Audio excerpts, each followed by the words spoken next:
sure I can pull something out of my bag when it comes to the relative and the absolute. Um, hmm.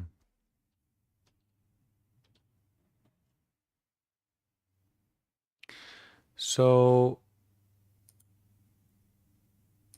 in Buddhism, and especially in Zen, we emphasize something called the original truth or the absolute truth. And so um, my teacher from Myanmar, Sayadaw Otamasara, he liked to call this. He will say the truth, or he will point to some aspect of the truth, such as ever new impermanent nature. Okay, ever new impermanent nature. We are dealing with. We find ourselves in a situation of having to deal with, accept ever new impermanent nature. So this is a kind of aspect of that truth. So, we get so caught up in right and wrong and better and worse and, well, it should be this way and it shouldn't be that way. And we get so, I say we, this royal we, but it's maybe all these I's that I'm familiar with, these different self experiences that I'm familiar with. And in that sense, it's fair to say we because I'm familiar with a lot of different self experiences on my side. So it's so easy to get involved in um, this mind of judgment and this mind of a better or worse, like and dislike. Really to be involved in, it should be this way. Well, no, wait, I am a monk, I am a Buddhist, but it really should be this way. You're really this way. And we just kind of spiral down into these situations where we are angry, upset, we're trying to control other people, we're trying to control the environment. We can't. It's not possible to control the environment. There can be the appearance of controlling the environment, right? It appears that I'm the administrator of this server, for example, the owner of this community space, but in reality,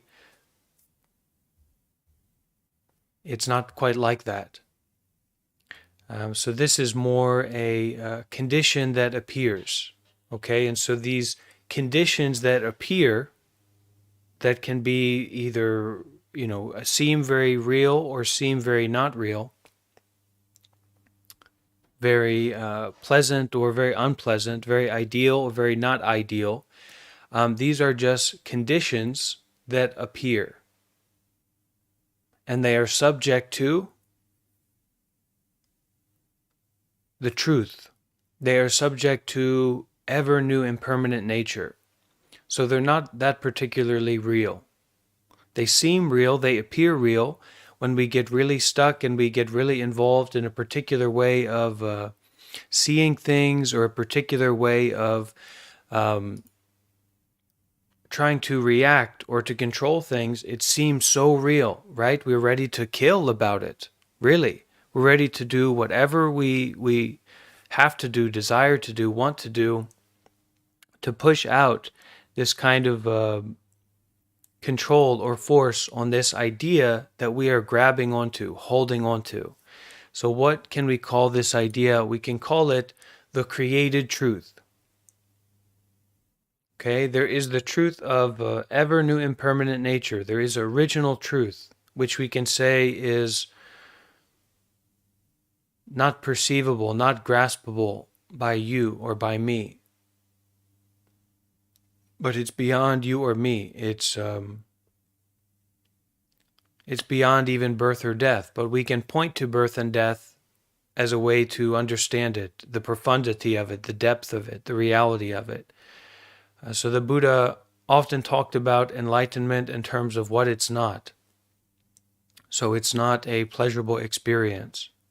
It's not avoiding anything. It's not getting anything. It's not dreaming. It's like waking up. So what defines waking up is all about what it's not. It's not this, all of this, that, onward into infinity. So there might be a reflection of that dream or a reminder of that dream, but this isn't that. So there's a created truth. We can call this the relative. And then there's a absolute truth, which is just like original nature.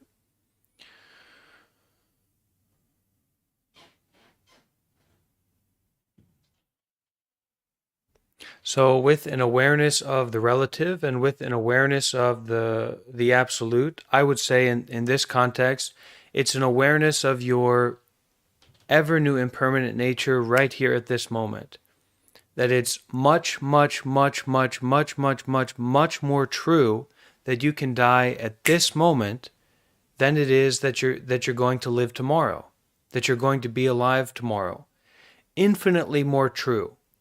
That being aware of this moment is not necessarily going to be there in the future, that you're not going to be alive in the future. This is infinitely more true than, oh yeah, well, come on, I am going to be alive tomorrow. So this is kind of pointing to it. Okay, this created truth of tomorrow versus this original truth of birth and death at this present moment taking place.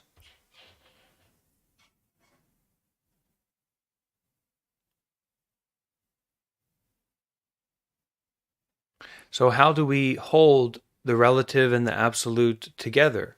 With our sincerity, with our compassion, with our mindfulness. Not to overthink it.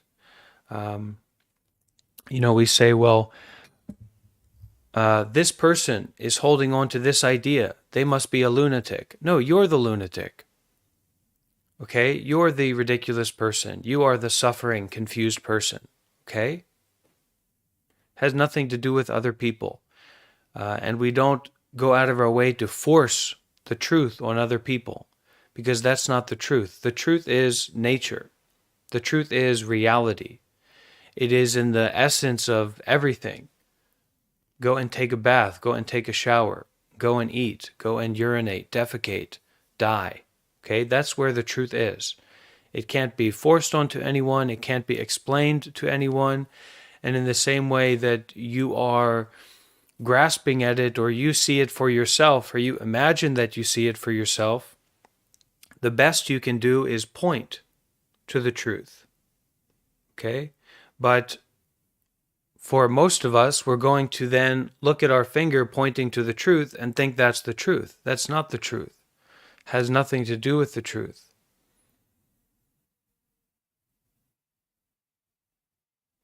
So aware of impermanence, how can we take care of our lives? How can we do good? How can we be good in this present moment?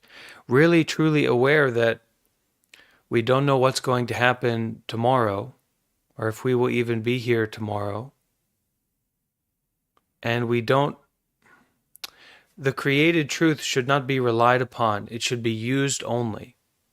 Okay? So it should be used only in terms of doing good deeds or helping someone. How to help someone? Good rule, don't be a jerk. Don't be ridiculous to that person. Don't be over emotional. Don't be over abrasive. Okay? Now, if you're some mystical kind of a Zen master, you just came out of a cave or something like that, then, who am I to tell you how to share your ideas?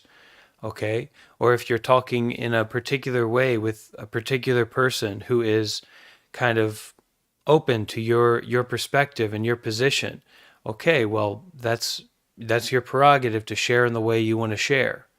But when it comes to kind of engaging with people in our normal everyday lives, which is really what we're always doing, you don't need to be a Zen master. You don't need to be thinking about the ultimate reality, because what you think about it isn't the ultimate reality. It's just another created truth.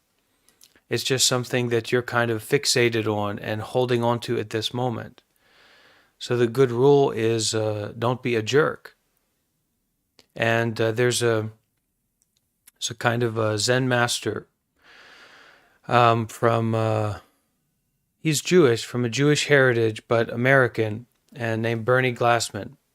And he's passed away now, but two phrases or two expressions ways that he would teach. Someone who's really in depth, really realized, has a profound wisdom. And he would say about just about anything, that's just your opinion, man. So what? And it's doubling down for me and doubling down for him, right? It's just your opinion. This is just my opinion. This is just my feel and my and my think so about it, right? That's what it's got to be. Because I'm not a Buddha, right? I'm not an enlightened guru, master, something like that, okay? And the way that he would even express that further is he would give talks with a clown nose, with a red ball on his nose. He would give talks, Dharma talk, really attained, wise person, skillful person with a clown nose on. Now, I'm not that attained. I'm not that wise. I hope some point I can get to a point where I'll wear a clown nose. I mean, I'm halfway there already, but, so it's a lot of it is a levity and an open-heartedness and a gentleness and a recognition that whatever you think about is just the created truth. That whatever the way you say things is just a created truth. And that's what you're responsible for. And that's through what you can kind of understand the ever new impermanent nature, through your own looking, through your own investigation. What other people do and what other people are just embodiments of ever new impermanent nature. Okay? And their created truths, or the way that they're living their lives, once again, it's just your confusion. That's it. Now, how can we get involved with them? Be sincere, be kind, be welcoming, be gentle.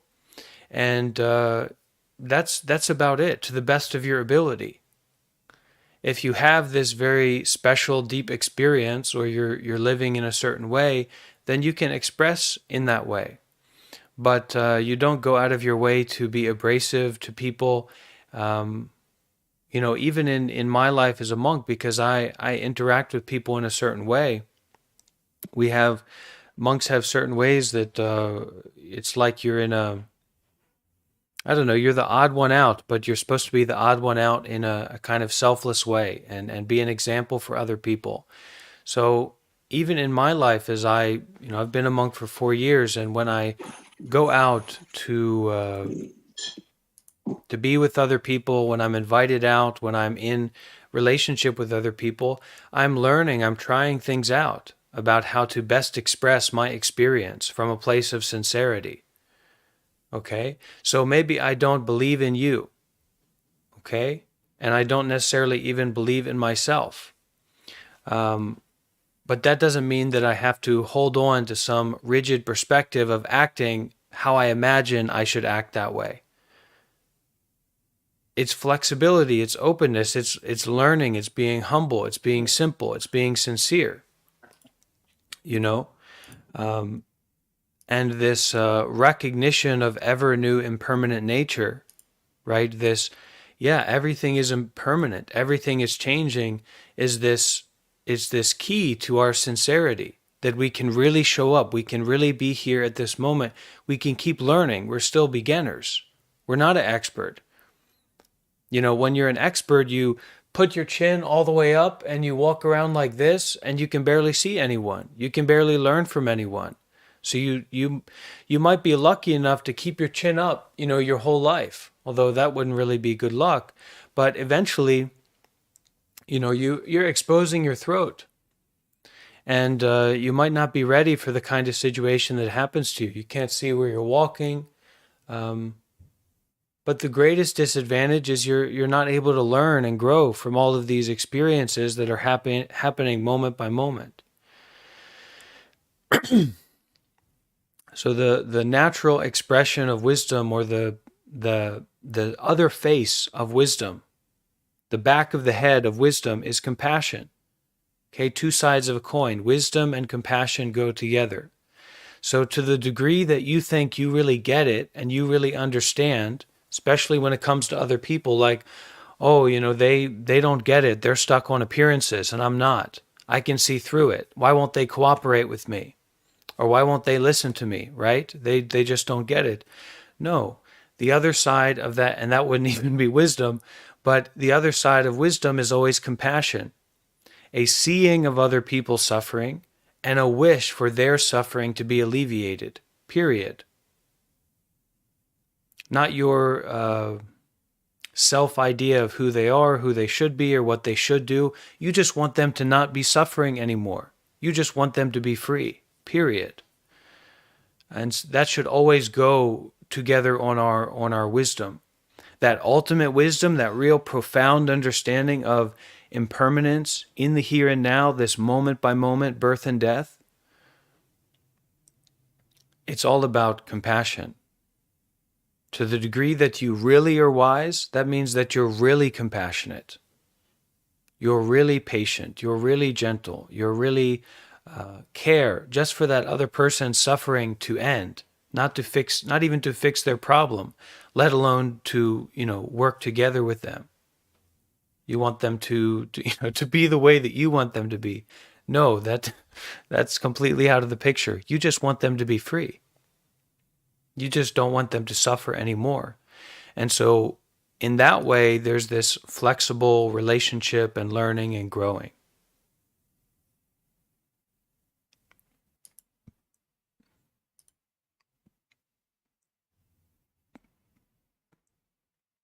How about that, Jonathan? You have any? This came about from a prompt from Jonathan. Do you have anything else, Jonathan, in this line of things? No, that was wonderful. Just it had me thinking about how adamantly I've wanted to, just stick to the absolute truth and, abandon any sort of relativeness, and, how much easier I thought it would be for me to engage in the world from a position of absolute truth. And it really just kind of made it worse, if anything, harder to engage with people, harder to learn from them and hear what they're experiencing. And yeah, so I really appreciate that. One of the things that the monks embody, the monks represent, is the coming together of the relative and the absolute. Okay, and there's definitely some quite good situations and ways of relationship that can come about from that. So if you can be in relationship with someone from this perspective of them representing the absolute, and really we all represent the absolute because we're not separate from it, right? But if you can be in that kind of relationship, then there's a lot of transformation that's possible to come about from that. Because if you can trust fully, then you can give up fully. You can take advice fully. You can try to follow fully. You can practice more detachment. But even deeper than that, it's being a monk. Okay, so my life is primarily focused on, my mind is primarily focused on, the absolute. Wow, this Buddhism, this Zen, this stuff's really, really real. And so I want to be a monk. Okay, but that goes along with all kinds of practical aspects, clothes to wear, food to eat, community support.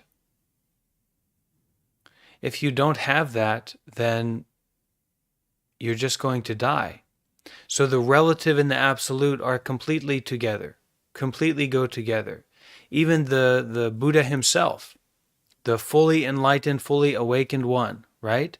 He's going out into the village with his robe and his bowl to receive alms food, to receive donated food, to just like as a medicine for his body, for the body, so that he can continue his practice. It doesn't get more relative than that. within the absolute. So the relative within the absolute and the absolute within the relative. They go together. It's just like milk and water mixed. Couldn't be separated.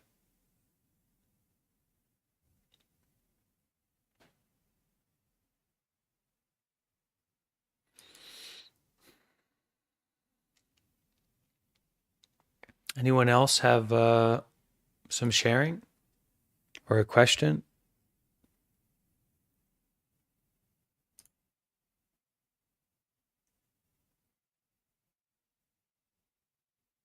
We've been going quite hard, so to speak, recently with our practices here in the community.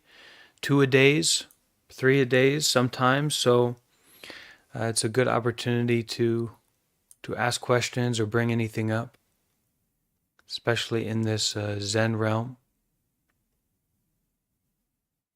Ante, can you offer advice to those of us who are trying to make the transition from eating a meat diet, an animal diet, to vegetarian? Yeah, a good place to start is when you eat out, try to find a vegetarian restaurant. Try to find a search for vegetarian restaurant, search for vegan restaurant. And so at least the starting point here is you can see vegetarian food is delicious, wonderful, fantastic. There's no issue. There's nothing you're lacking by not eating meat or even eating dairy products. It's just a matter of that hunger, that desire, right? That will bring us to do anything, everything. Kill each other, harm each other in the worst ways, that desire. So when it comes to food, when you have that strong hunger, I need meat, I need cheese, I need this kind of thing, right? But once you eat, you don't care. You don't even want to look at food. You don't even want to be around food. If you eat how normal people eat, right? They eat a lot. So try out going to the vegetarian restaurant, vegan restaurant in your area. Look it up.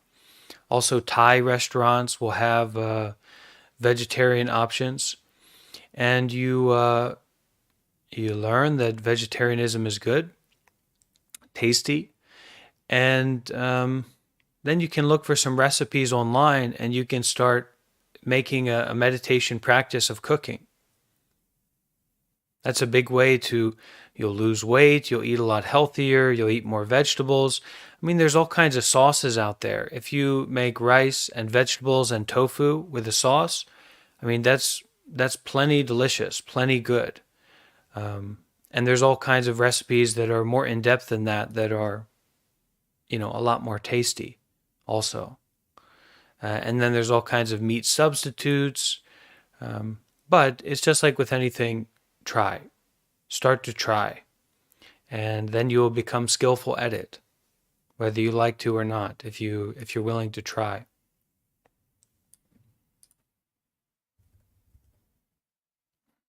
Thank you.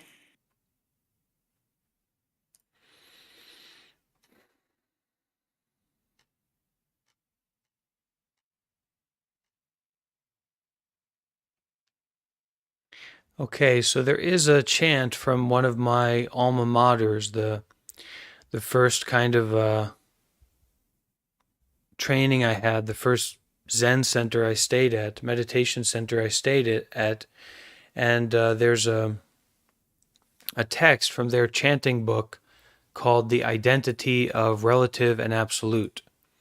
So I'd like to read that out together on this topic of the relative and the absolute, and then see if we have any points of discussion along the way.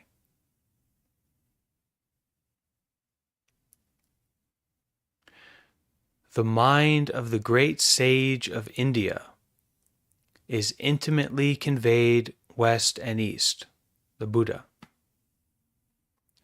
Among human beings are wise ones and fools. In the way, there is no teacher of north and south. The subtle source is clear and bright.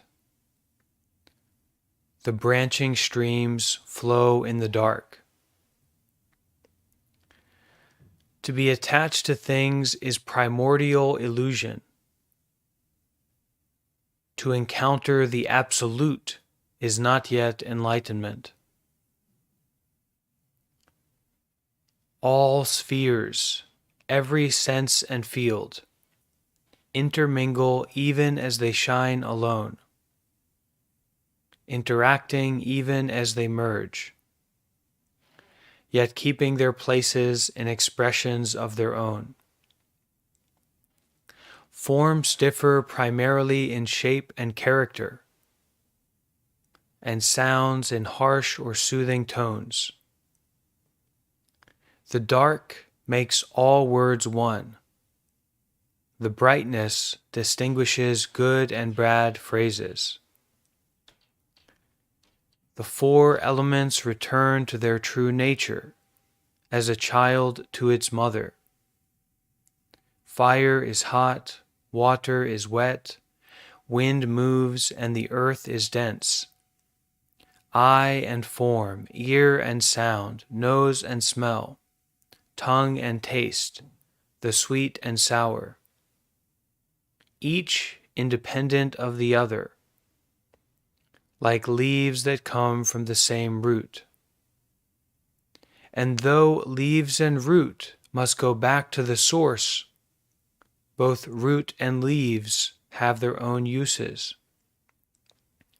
Light is also darkness, but do not move with it as darkness.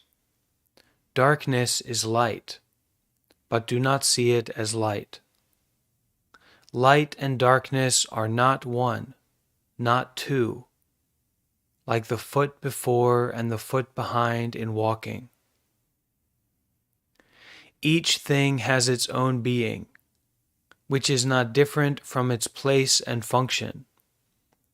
The relative fits the absolute, as a box and its lid. The absolute meets the relative, like two arrow points that meet in midair. Hearing this, simply perceive the source. Make no criterion. If you do not see the way, you do not see it even as you walk on it. When you walk the way, you draw no nearer, progress no farther. Who fails to see this is mountains and rivers away. Listen, those who would perceive this subtle matter, do not waste your time by night or day.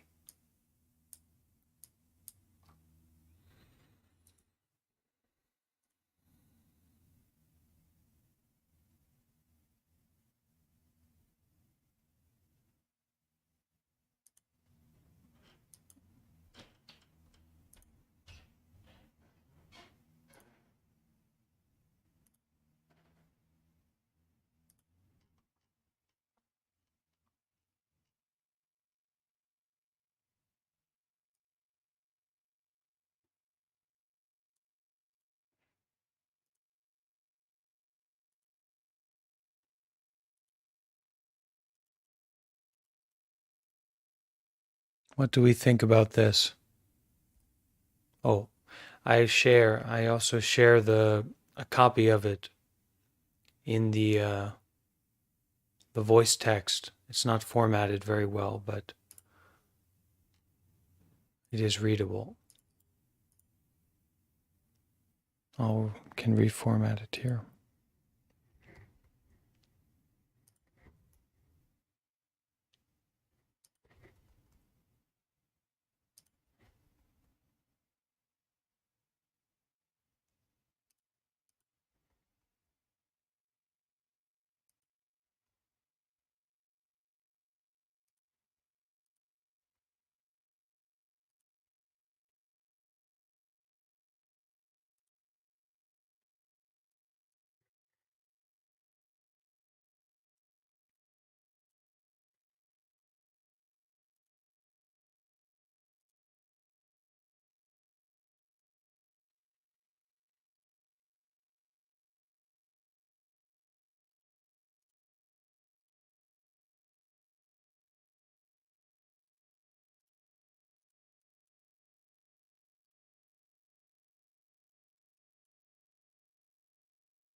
It's a better formatted version, a little bit better.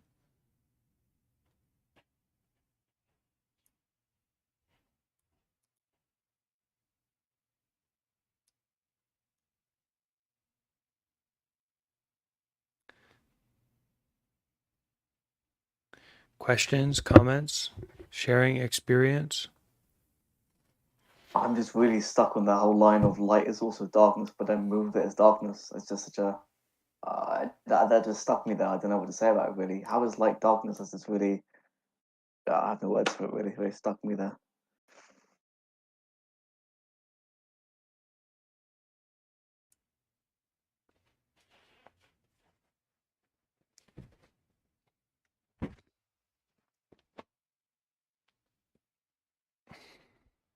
If darkness is there, this is a perception of light.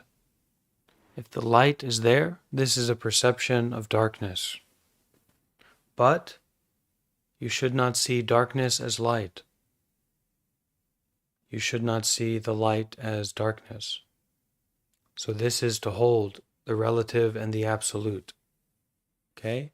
If you see the good, that means that you are perceiving the bad. If you see the bad, that means you are perceiving the good. But do not act as if good is bad or bad is good, because it's not quite like this.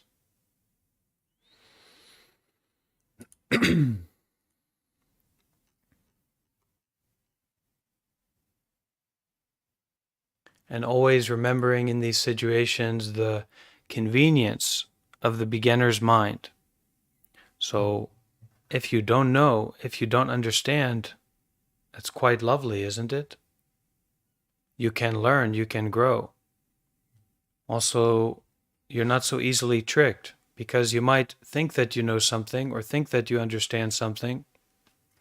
Who knows if that's right or wrong? I don't know.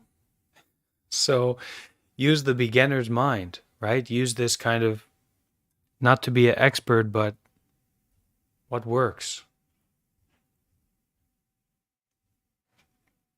How does it apply?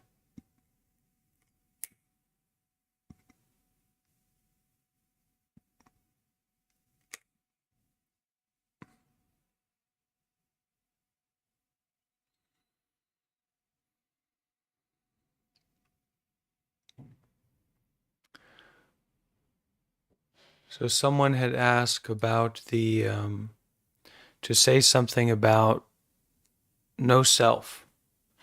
No self is pretty simple, but because we spend our lives kind of being raised to love the sweet and to move away from the sour, which is just like natural for a human being, we get really caught up in our capacity for getting the sweet and avoiding the sour, getting what we like and avoiding what we don't like. And we think that capacity to get what we like and avoid what we don't like is this kind of fixed being, this Thanos, this James Bond, this monk, this helper, this good person, this bad person, whatever it is. But the concept of no self in Buddhism is more about an invitation to abandon your assumption of this self, whatever that is. Okay, so maybe I am Karen, maybe I am monk, but maybe I'm not. What's going on here? It's not to shirk responsibility. So your belief in no self is not really important. Okay, you can let people know about that. Unless you're a monk, they probably won't be very very generous with you expressing that. And even as a monk, I don't go around telling people I don't believe in you. Sometimes I do. But it's more of an invitation. We can believe, I'm allowed to believe things, right? We're all allowed to have our beliefs. So, but that's not really the point of no self in Buddhism. It's more about a kind of questioning and a looking into with our open-mindedness, with a mind that is not so caught up in assumptions and beliefs. Okay, also the belief in no self is going to be a barrier, okay, going to be a problem. So to kind of look into what's happening right now, and not just to take a glance and say, oh, I'm enlightened, I've got it, but to continue showing up, to continue looking into this moment right here, right now. And things can get really hectic. Things can get really intense. It's not just, sitting and meditating and being together, but life can have so much intense difficulties. And many of us here come from a privileged background where it's kind of, it's entertaining to meditate or to kind of look at things in this way. Hi there, Plum. But really, this is an invitation that is ongoing. And to the degree that you want to know about it, that's to the degree you need to give up what you assume, what you're attached to, what you're involved with. In the moment, but that also, that moment can spread out. You detach, you abandon the life of a lay person, of a normal person. So you can either do that in the the present moment mind, which is sure, that's true, that's accurate, but also it's also accurate to say you give up your home, you give up your relationships, you give up, you abandon the life that you've been living up to now, and you detach from the life of a normal person. You go and become the monk. Do you need to do that? No. You probably need to be a good person. That's what is to be emphasized, and to be a powerful person as well. To train the mind, to engender the mind with compassion and an ability to face difficulty without getting stuck in this small self, this small someone. And then in our lives, we're facing all kinds of difficulties, or we're facing all kinds of pleasure happenings, right? How to not get caught on them. Well, what is the self? What is someone? What's happening right now? Rather than, oh, people look up to me. I'm a really good teacher. I'm a really skillful, wise person, or I'm very compassionate, or whatever it is. That's also just, it's the same as the negative. It's just that it's pleasant. It's not unpleasant. So this no self is also to detach from the importance that we give, to step back from the importance that we give to pleasant experiences, and also to unpleasant experiences. But mainly our problem is giving importance to pleasurable experiences, pleasant states, what we would say positive experiences.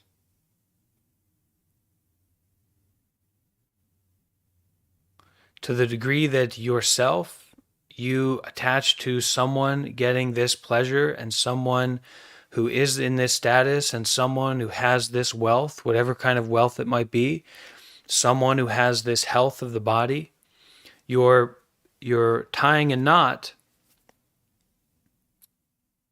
that is not going to be really enjoyable when you find out that there's that knot that you think you've kind of threaded or wrapped up with pleasurable experiences becomes unpleasurable, becomes painful, becomes confusing. So it's really to practice detachment. It's to practice this being willing to let go in every present moment experience. Okay? And the reason that in Buddhism, especially Mahayana Buddhism, but Theravada also has these kind of practices, we we kind of worship the monk in Theravada. They worship the monk. Why? Because they represent compassion, and you need a lot of compassion to recognize the reality of the situation that we're in. It's scary stuff. It's tough stuff. It really is. So they kind of worship to the monk, or they put the monk on this big pedestal because they are beholden to the ideals of compassion and goodness and virtue and patience, etc. This kind of non-self expression, this non-discriminatory compassion, which is very important that we engender and that we cultivate when we start to look deeply at the situation that we're in, this situation of birth and death. In the Mahayana side, these kind of archetypes, the bodhisattvas of Guanyin, Avalokiteshvara Bodhisattva, that represents, that embodies this great compassion, this limitless compassion, this seeing all the suffering of the world. 1,000, sometimes depicted with 1,000, 1 million arms, with 1 million hands, and on each hand is an eye to see all the suffering of the world. And then with each hand to heal that suffering, to mend that suffering.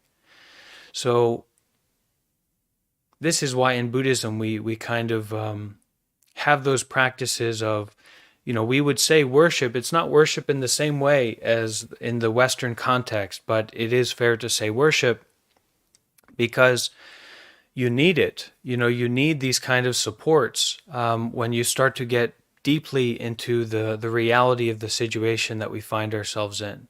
We need all the support that we can get, all of the reminders that we can get for this non-discriminatory compassion. Because we're not always going to be in a safe situation or a good situation. And the situation of the body is not safe, so to speak. It's impermanent, it's changing, it's subject to birth and death. So to the degree that you've built up this attachment, this infatuation with pleasurable things, well, I hate to tell you, I hate to be the bearer of bad news, but this body isn't going to pleasure world. Okay, this roller coaster only goes one place, and it's to sickness, old age, and death. Okay? But this is also a kind of present moment happenings that we can be aware of. Okay? Your status, for example. These are coming from something called the 8 winds. Let me pull it up here. The 8 worldly winds. All right, so get a picture of it here.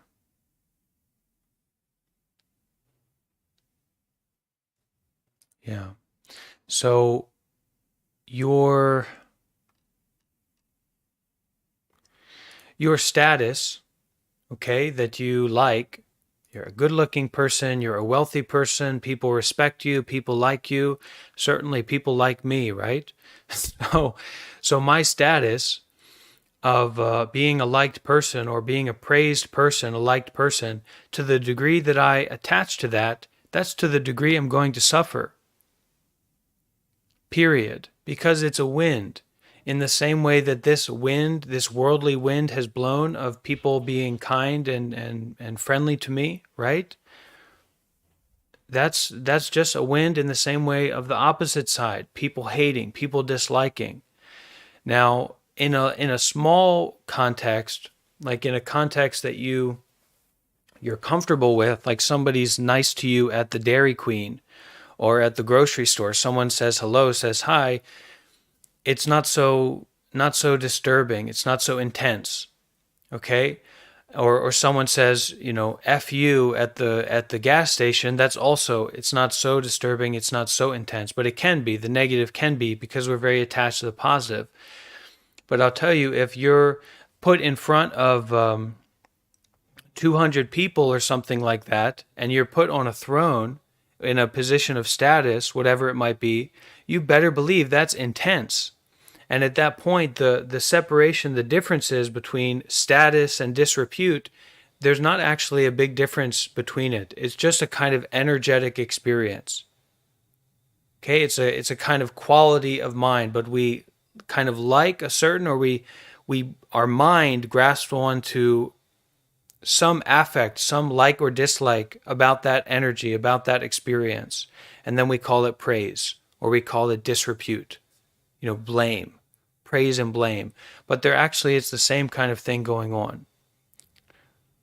This gain or this loss. So don't attach to the pleasurable experiences. You can enjoy them, but don't become tricked by them. They're just a wind. It's just impermanent. To the degree that you are tricked, this is a good way to say it.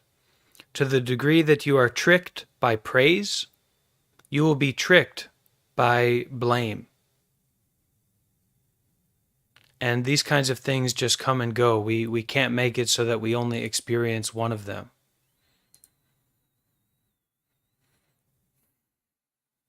The same with your attachments, your wealth, the gains that you've made, the physical gains, the material gains, the mental gains that you've made. To the degree that you attach to them, it's going to cause suffering when you lose them, which you invariably will, for sure. We're going to lose our body. We're going to lose our status. We're going to lose our position, whatever it is, physical or mental or otherwise.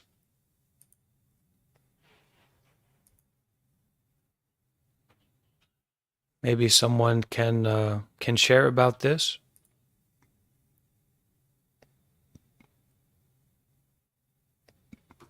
And explicitly, pleasure and pain. When we attach to that pleasure and pain dynamic so strongly, it's going to make big problems for us. And a part of the problem is the instability of mind that goes along with it. Because moment by moment, you're losing pleasurable experiences. Moment by moment, you're losing painful experiences.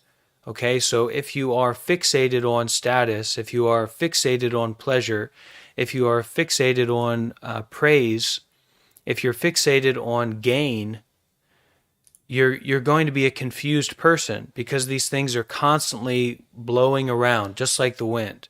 They can seem fixed, and we try to make them appear to feel like they're fixed, to feel like we have this consistency in status or whatever at our job or in that relationship, but it's constantly going away, just like the wind blowing around.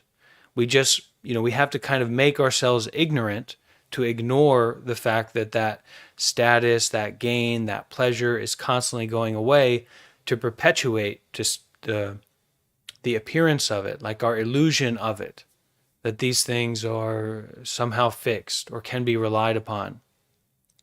But they couldn't be relied on. They're always changing.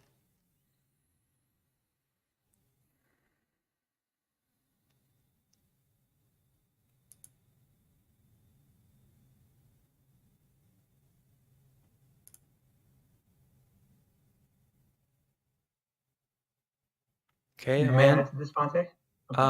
Amanda wants to say something. Amanda, can you use your voice? You can speak up.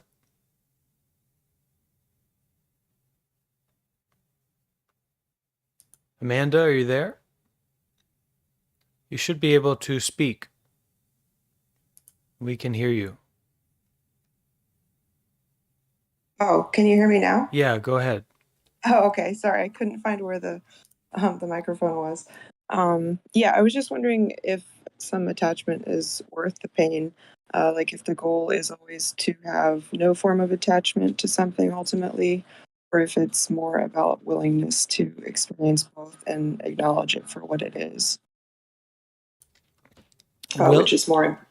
Yeah, willingness to experience both and to acknowledge it for what it is, without without the illusion of it being permanent, and also without this force, like you need to do this because whatever, whatever, whatever. You don't need to do anything. Your bones need to do something, and that's dissolve. Okay, your heart needs to do something, and that's to stop being a heart, to stop beating. But you don't need to do anything. I like how you put it, to kind of attend to be aware of, to take care of, but with a recognition of the impermanence of it and the non-rigidity of it.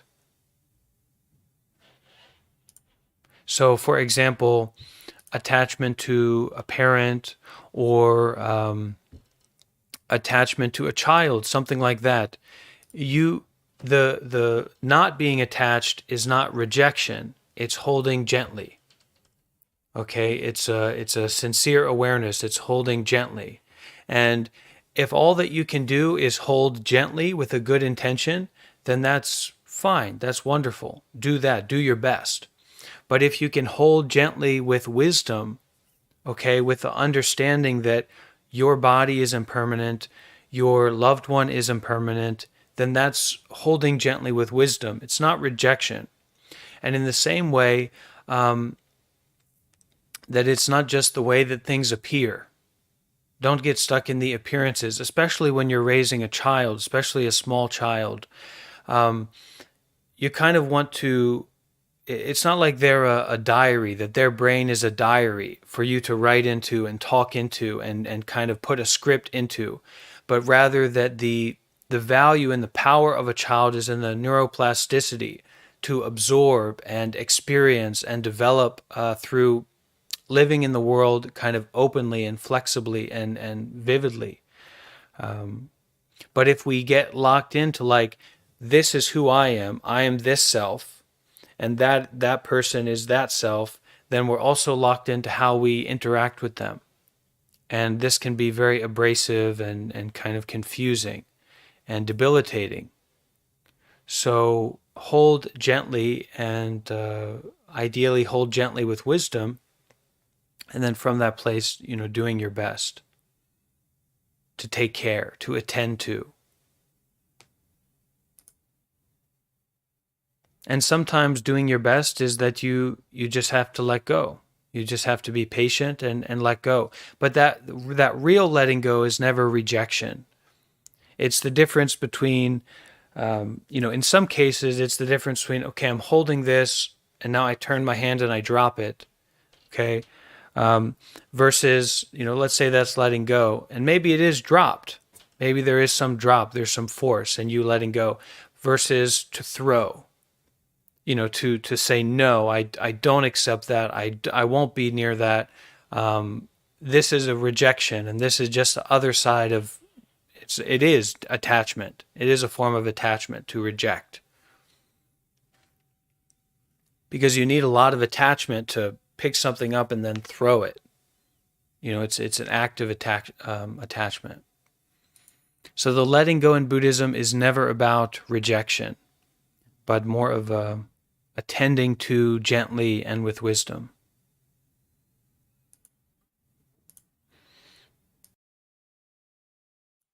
Any follow-up on that, Amanda? Any extra thoughts you have?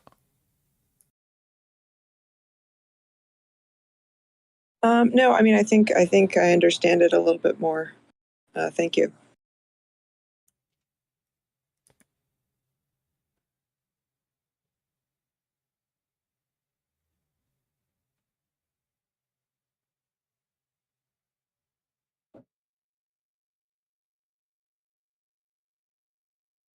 Go ahead, Robert. Sure. That this comes well timed. I'm traveling, and just last night, I won an award and I received applause and praise. And it's so easy to be caught up in that when other people say or affirm something about you, you can become attached to it and you can crave it, and then you want to seek it again. And then when you want to seek it again, the absence of that praise becomes empty and you suffer.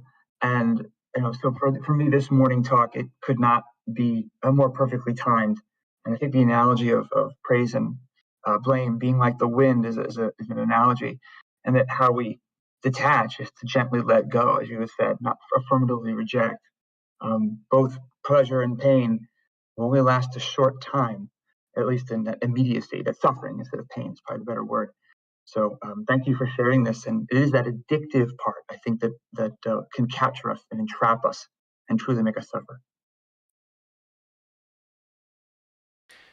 Yeah, thank you, Robert. And there's certain things in our life that, you know, you have a sense of attachment about it. You do want it.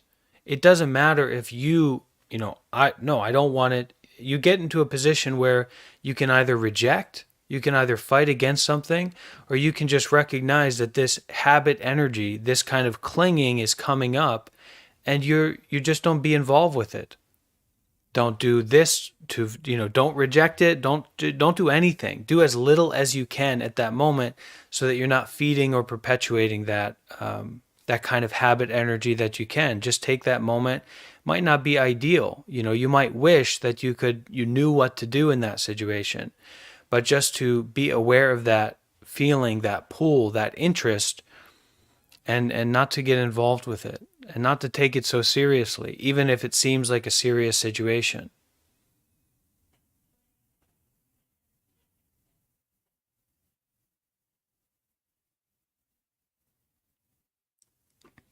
Recently, I've been kind of like visually framing the way I perceive negative emotions to be something like a guest knocking on like an invisible door in my brain. And then I try and visualize it as I have a couch in my brain space. So if feelings come knocking up, I try and tell that feeling, no matter how much I find that feeling unpleasant, I try and like let it in. Okay, take a seat at my couch, and then like visualize myself serving it coffee, and the feeling will just go away on its own when it's ready. And I've been doing that only with like feelings I find unpleasant. But after hearing what's been discussed so far, I think I want to try doing that with feelings that are pleasant too, because like you said, they both are attachments. So yeah, I haven't thought of it that way, and I'm glad for this discussion. Thank you so much, Plum. I really like. Thank you so much, Plum. I really like that kind of practice. I will try to incorporate some of that into my experience as well. I really like that. I was thinking that I sit on the couch and listen to the bad emotion or negative feeling, whatever, knock on the door, and just kind of pretend that it's not there. But I think it would be even better to invite it in. Okay, welcome. Come and take a seat. Have some coffee, because that's the practice of detachment. If you're attached to rejecting it, then you're still feeding it. So just accept it, welcome it. There's the story of the Buddha. So the Buddha, we can say, is like the historical character of being who became enlightened. Okay, and whether the Buddha was a real person or really became enlightened or not doesn't really matter, because the Buddha's enlightenment is expressed in the wisdom of the teachings, so the Pali Canon and the Mahayana canon. I mean, it's just, you don't need there to be a real true Buddha who became enlightened, although it's nice that we can consider that and have faith about that also, trust in that.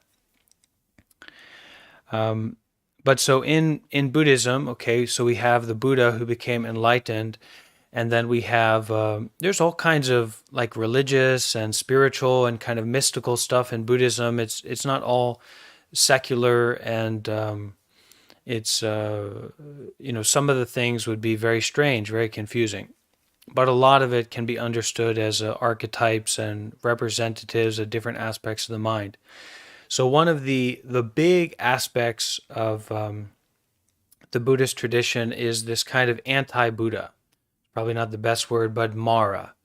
So Mara is the archetype or the embodiment of all craving, all attachment, all fear, all desire. So it's said that when the Buddha went to sit under this Bodhi tree, Okay, so the Siddhartha Gautama, this prince, saw sickness, old age, and death in his village, in his world. He was a prince, he was living amazing life.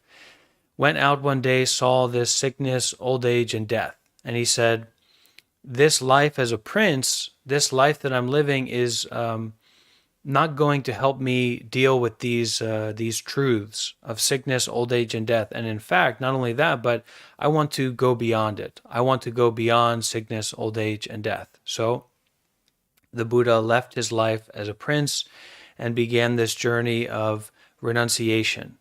Okay, a monk, living the monk life. But yeah, something like that. So at that time, he went out and he studied with all of these deep meditation masters and special practitioners, ascetic, so they starve themselves, they sit out in the sun, they do all these very special practices. And he trained with them and he learned and experienced a lot of deep, powerful states of mind, deep meditation. So at one point, the Buddha said, none of this is working. And he went and determined to sit under a Bodhi tree. He just happened to go and sit under this tree, and with a firm resolution and somewhat of a more balanced mind, so he wasn't holding on strongly to this, like starving himself or something like that anymore, but with a very strong, firm resolution, he sat under the Bodhi tree and he said, "I am not going to move from this spot until I get it, until I understand it." And now it's a modern teaching that, especially Zen teaching, that if you can even fully sit like the Buddha did for 1 day, 2 days, 48 hours, 7 hours, 7 days, you will get it. You will wake up for sure if you can sit with that resolution. So anyway, the Buddha sat under that tree with that resolution to wake up, to see the truth. Okay? And so as he's sitting there, kind of going through the meditation and practicing his resolution to wake up and to really go beyond birth and death and any attachment, eventually he was greeted by Mara before he attained the enlightenment. So the kind of final moments before he became enlightened, before he really saw through, woke up completely, Mara came, which is this embodiment, this real manifestation of all desire. And Mara flooded his mind with beautiful women, the scariest images, sexual fantasies, torture, everything that you can imagine to get stuck on, the most desirable things and the most undesirable things, trying to seduce the Buddha into attachment. But the Buddha sat without any disruption, didn't give in to Mara, and became enlightened. Okay? So later on, after the Buddha became the Buddha, he's staying in a cave, staying in a certain place with his attendant Ananda. So Ananda was this monk who had an incredible memory and would memorize everything that the Buddha said and did and wrote everything down, kind of memorized it. So at one point, the Buddha is taking a rest in the cave, and Ananda's, moving around things outside a little bit. And seeing in the distance is Mara.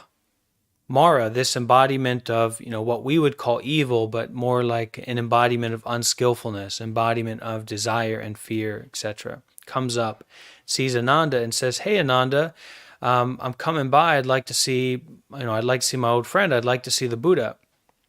And so Ananda says, "No, what are you thinking? You can't come and see the Buddha. You can't come into this cave. This is a holy place, and you're a defiled, being, and all that jazz." So the Buddha hears out the cave and, says, "No, Ananda, you welcome Mara in for tea. Come and sit. Welcome like a friend."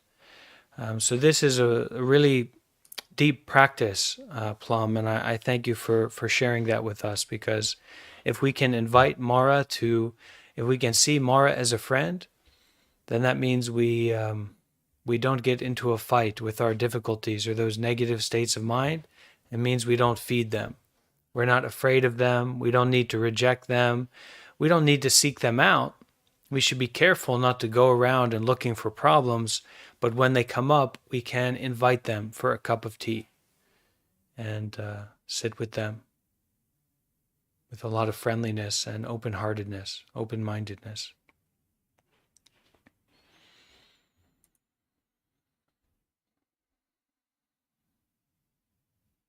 Okay. So we are going to wrap up our session here today with let's do a chanting of the Heart Sutra. So some of you may have a copy of the Heart Sutra in front of you. I'm not sure if you do, but if you don't, you can just listen along. Okay, you can listen to the Heart Sutra. This is a sutra that is one of the most common. A sutra is like a particular teaching that's been put together in a particular way to support enlivening of the mind and inspiration in the mind. And the Heart Sutra is a very traditional one. Key terms here. Avalokiteshvara is the bodhisattva of compassion, this great embodiment and archetype of compassion that's quite enlightened, okay? But makes the vow to help all other beings, not just to be enlightened for themselves, but to be enlightened to help all other beings. Prajna paramita, this term, is like the great wisdom from our virtuous mind, from our mind of goodness. So there's a depth of that. And then the skandhas are forms, feelings, perceptions, all of these lumps, all of these aspects of ourselves, the body, the mind, this, that, our perceptions, our worries, our fears. The skandhas are all of that. And the dharmas are all phenomena, but also all Buddhist teachings and all like ideations of truth, dharmas. And then the final Buddhahood means enlightenment. Prajnaparamita, this deeper wisdom of virtue, this deeper wisdom of goodness, practice goodness. And then finally, the final words are gone, gone, gone beyond, completely awake, completely free. Okay? So don't worry about chanting along, but if you can, you can. Better to listen deeply. Okay? And we can all bring our hands together and listen to this Heart Sutra.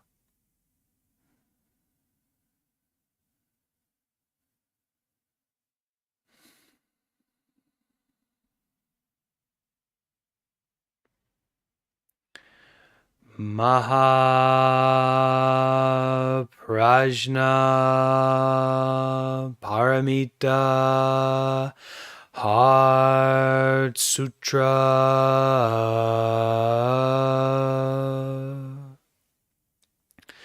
When the Bodhisattva Avalokiteshvara was coursing in the deeper Prajna Paramita, she realized that all the 5 skandhas are empty, thereby transcending all sufferings. O Shariputra, form is not other than emptiness, and emptiness not other than form. Form is precisely emptiness, and emptiness precisely form. So also are sensation, perception, volition, and consciousness.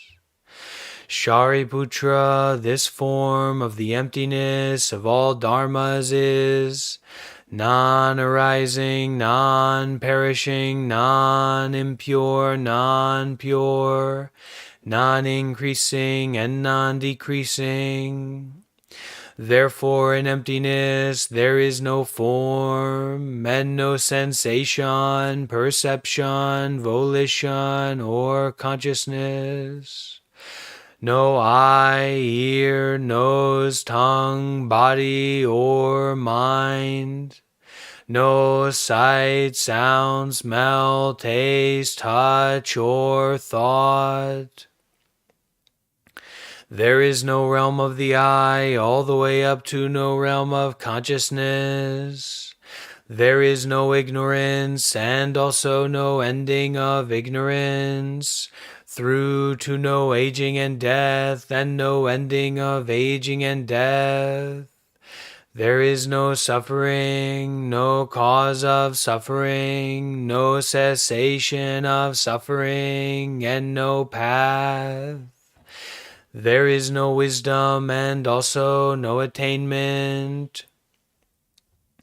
With nothing to attain, bodhisattvas relying on prajna paramita have no obstructions in their minds. Having no obstructions, there is no fear. And departing far from confusion and delusion, they reach ultimate nirvana. All Buddhas of the past, present, and future, relying on prajna paramita, attain supreme Buddhahood. Therefore, the prajna paramita is the great mantra of power, the great mantra of wisdom, the supreme mantra and the unequaled mantra which is able to transcend all sufferings. It is real and not false. Therefore he uttered the mantra of prajna paramita by saying, Gate, gate, para,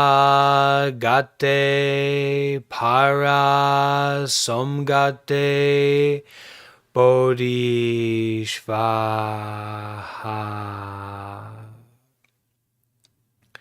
Sadhu, sadhu, sadhu.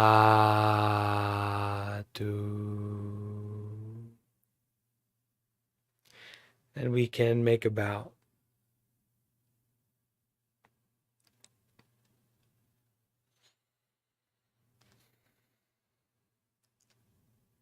Okay. Thank you all for being here. This evening, 8 p.m. New York City time, we have our Buddha Book Club. We're going to read together and discuss together this book on the topic of reclaiming our power to heal from trauma through mindfulness. And there's a lot of really wonderful, compassionate, beautiful wisdom in this book. So I invite you all to join in live if you can, and if not, see about following along later on in the recording. And a copy of this book can be gotten in the Discord server, okay, in the Buddha Book Club channel. Okay? Thank you very much.